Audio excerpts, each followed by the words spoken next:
Hello दोस्तों, इस video में हम बात करेंगे derivation of Bragg's equation from Laue's equation. ठीक है, मतलब कि हमें क्या काम करना है, हमें लाउज इक्वेशन की मदद से लाउज इक्वेशन की मदद से ब्रैग्स इक्वेशन को डेराइव करना है। ठीक है, ब्रैग्स इक्वेशन क्या थी? ब्रैग्स इक्वेशन थी आपकी 2d sin theta equal to n lambda. 2d sin theta equal to n lambda, ये आपकी ब्रैग्स इक्वेशन थी। इसको आपको प्रूफ करना है with the help of Laue's equation. अब ये लाउज इक्वेशन क्या थी? लाउज इक्वेशन थी आपकी 2 sin theta cos alpha equal to h lambda, 2b sin theta cos beta equal to k lambda, 2c sin theta cos gamma equal to l lambda, जिनको हम कभी कभी शॉर्ट में क्या लिखते हैं, n vector dot n vector equal to h lambda, b vector dot n vector equal to k lambda, c vector dot n vector equal to l lambda. तो ये हमारी क्या है, लाउज इक्वेशन है। ठीक है, तो भाई अगर आपको नहीं पता कि यार लाउज इक्वेशंस क्या होता है, ये इक्वेशन कैसे आई, इनकी डेरिवेशन क्या है, इसका कॉन्सेप्ट क्या है, तो लाउज इक्वेशन के ऊपर मैं एक वीडियो बना चुका हूँ। उस वीडियो को आप सर्च कर सकते हैं यूट्यूब पर कि भाई Laue's equation by RK physics point, तो आपको वो वीडियो मिल जाएगी। ठीक है, उस वीडियो में हमने आपको बताया है कि लाउज इक्वेशन का कॉन्सेप्ट क्या है, ये इक्वेशंस कैसे आई, डेरिवेशन कैसे आई। ठीक है, उसमें सब कुछ दे रखा है। उसी तरीके से ब्रैग्स की भी एक इंडिपेंडेंट हमने वीडियो बनाई है, उसका भी यहाँ पर इसका डेरिवेशन वेरिएशन सब कुछ दे रखा है। ठीक है, तो इसके लिए भी आप यूट्यूब पर सर्च कर सकते हैं, Bragg's law by RK physics point. Clear? तो अगर आपको पता है तो भैया हम शुरू करते हैं इस वीडियो को। तो शुरू करते हैं, हमें ड्राइव करना है। ठीक है, तो हमें क्या काम करना है भाई, इस इक्वेशन से या फिर इन इक्वेशन से कि जो लाउ की इक्वेशंस है, इससे हमको भाई जाना है इस पर, मतलब कि हमें इसे प्रूव करना है। ठीक है, क्लियर है? एक बार इन सबको मैं बता देता हूँ ये सब क्या है। देखो, A B C crystallographic vectors है, X axis Y axis Z axis पर वेक्टर्स हैं। एन वेक्टर क्या है? एक ऐसा वेक्टर जो रिफ्लेक्टिंग प्लेन्स के, जो प्लेन्स के क्या है, परपेंडिकुलर है। एच के एल उस प्लेन के क्या है, मिलर इंडिसेस। लैम्डा क्या है, wavelength of x-ray, wavelength of x ray.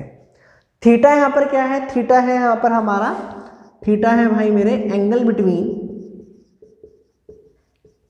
Incident ray and reflecting plane. और अल्फा बीटा यहाँ पर gamma, alpha beta gamma angle किसके बीच में है, ए और एन के बीच में, ए और एन के बीच में। क्लियर है? उम्मीद है आपको समझ में आ गया हो। तो अब भाई डेरिवेशन शुरू करते हैं। तो देखो डेरिवेशन कैसे करेंगे, इसको हटा देते हैं। देखिए जरा भाई डेरिवेशन कैसे करेंगे। चलो, तो हमें डिराइव करना है ब्रैग्स इक्वेशन को with the help of Laue's equation. तो शुरू करें। So according to Laue equation,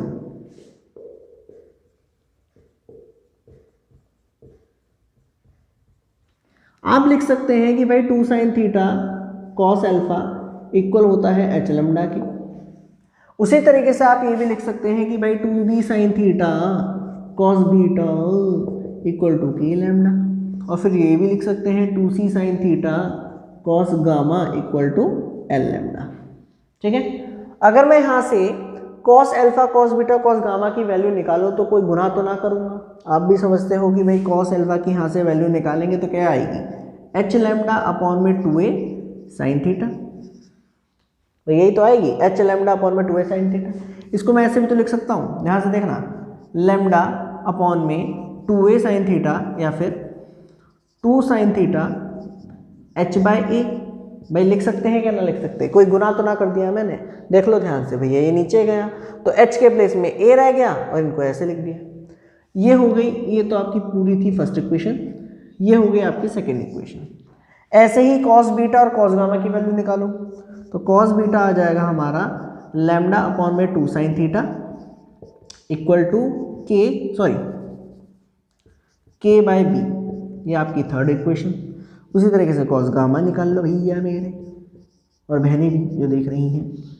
ये हो गया हमारा L अपॉन में C। ये हो गया आपका फोर्थ इक्वेशन। क्लियर है?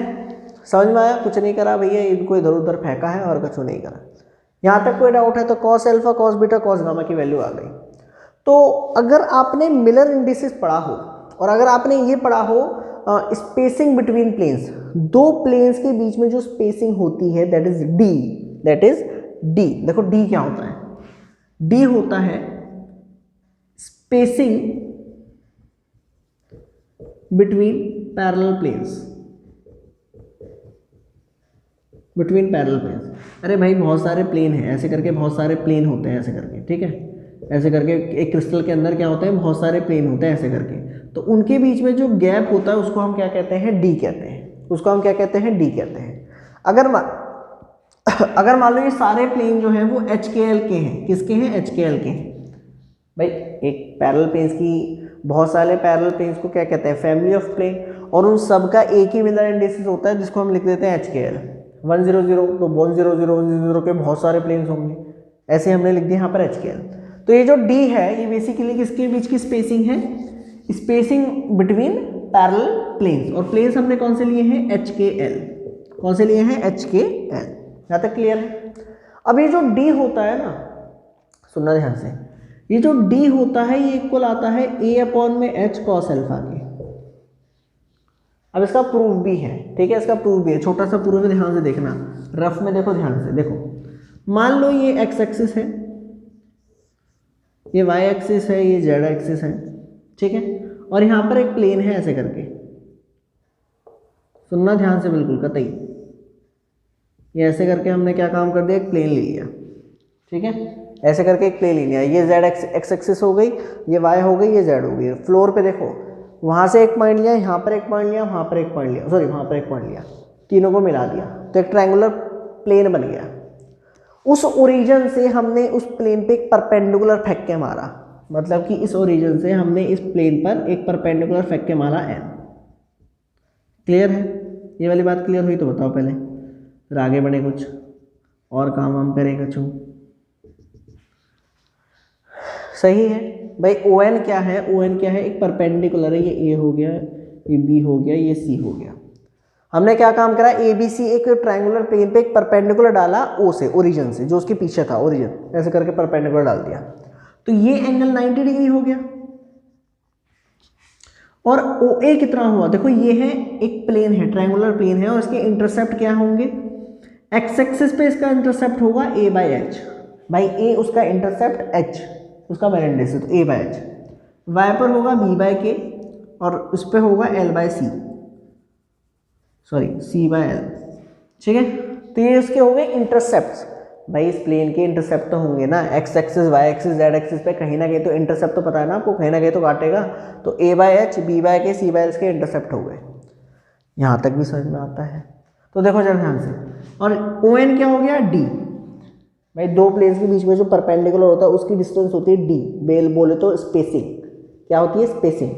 तो इस ट्रायंगल को ध्यान से देखना जरा, in triangle OAN, in triangle OAN, ये एंगल है थीटा, और ये एंगल हो गया, सॉरी ये एंगल हो गया 90 डिग्री, और ये एंगल हो गया अल्फा, ये एंगल हो गया अल्फा। तो भैया जरा लगाओ इस पे, कॉस अल्फा मतलब कि बेस अपॉन में हाइपोटेनियस, बेस अपॉन में हाइपोटेनियस, मतलब कि ON अपॉन में OA, कॉस अल्फा, ये अल्फा है, सॉरी अल्फा, अल्फा एंगल क्या होता है, परपेंडिकुलर का और एक्स एक्सिस के बीच का एंगल, परपेंडिकुलर का और एक्स एक्सिस का बीच का एंगल, तो कॉस अल्फा, कॉस अल्फा किसके इक्वल होगा, बेस अपॉन में हाइपोटेनियस, बेस अपॉन में हाइपोटेनियस, क्योंकि ये परपेंडिकुलर है, क्योंकि ये परपेंडिकुलर, क्योंकि परपेंडिकुलर डाला है ना आपने, तो ये हो गया परपेंडिकुलर, ये हो गया अल्फा, तो बेस अपॉन में हाइपोटेनियस। ON बेसिकली D है, और OA आपका A/H है, तो मेरे भाई D कितना आ गया, A/H cos अल्फा। हो गया, प्रूफ हो गया, प्रूफ हो गया। स्पेसिंग किसके इक्वल होती है, A/H cos अल्फा के, तो मेरे भाई D किसके इक्वल होगा, A/H cos अल्फा के। सिमिलरली बीटा गामा भी निकाल लेंगे, देखो ये बीटा हो जाएगा, ये गामा हो जाएगा, तो ये भी निकाल लेंगे, तो D किसके इक्वल आ जाएगा, B/K cos बीटा के, और D ही किसके इक्वल हो जाएगा, C/L cos गामा की। अब ये मत कहना D तूने भैया सेम काहे लिया, अरे भैया स्पेसिंग ऑफ प्लेन्स D है वो, अब वो हमेशा सेम ही रहेगी, वो हमेशा क्या रहेगी, सेम ही रहेगी, यहाँ तक तो कोई दिक्कत ना है। वो रफ वर्क था, वो समझो, रो रफ वर्क था ये, ठीक है, आसान सा है, कोई बड़ी बात नहीं है। इसको हटा दें, इसको हटा दें, चलो ठीक है भैया, ये भी हो गया। तो डी हमारा निकल गया है A by H cos alpha, B by K cos beta, C by L cos gamma.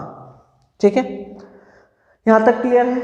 तो अगर आप ध्यान से देखें, यहाँ से cos alpha cos beta cos gamma की वैल्यूज निकाल देते हैं। तो कॉस एल्फा की वैल्यू क्या आएगी, एच डी अपॉन में ए, कॉस बीटा की वैल्यू आएगी के डी अपॉन में बी, और कॉस गामा की वैल्यू आएगी हमारी एल डी अपॉन में सी। ये हो गई आपकी फिफ्थ इक्वेशन। भाई इन इक्वेशंस को देखो और इन इक्वेशंस को देखो, कंपेयर कर सकते हो मेरे हिसाब से। अगर आप कंपेयर करोगे, अच्छा इसको भी सबको एक ही मान लेते हैं ना, एक काम करो ना, देखो इसको सेकंड मान लो, इसको थर्ड मान लो, कहानी खत्म ना। तो अगर आप सेकंड और थर्ड इक्वेशन को कंपेयर करोगे, compare equation second and third, तो मेरे भाई आएगा एच डी अपॉन में a equal to lambda upon में 2 sine theta equal to h upon में a into sorry h upon में ए। सो ए से ए कैंसिल, एच से एच कैंसिल, तो जरा ध्यान दें, यहाँ पर आएगा मेरा 2d sine theta equal to lambda. मेरे हिसाब से प्रूफ हो गई आपकी ब्रैग्स इक्वेशन। एन यहाँ पर एन लगा दो फॉर एनी इंटीजर।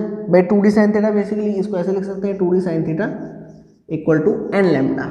एन क्या हो गया, एन क्या हो गया, कोई भी इंटीग्रल मल्टीपल, एन क्या हो गया, कोई भी इंटीग्रल मल्टीपल। ऐसे ही इस कॉस बीटा की भी वैल्यू डालेंगे तो देखो बी से बी कैंसिल हो जाएगा, के से के कैंसिल हो जाएगा, आगे नहीं आ जाएगा, इससे भी आएगा। तो ये आपकी क्या है, ये आपकी हो गई ब्रैग्स इक्वेशन। ये आपकी क्या हो गई, Bragg's equation, Bragg's equation. Clear हुआ। तो भाई हमने एक छोटा सा डेरिवेशन आपके सामने रखा, हमने डेराइव करा क्या, ब्रैग्स इक्वेशन को with the help of Laue's equation. Clear है। आई होप आपको ये समझ में आया हो। आज की वीडियो के लिए इतना ही। Thank you so much.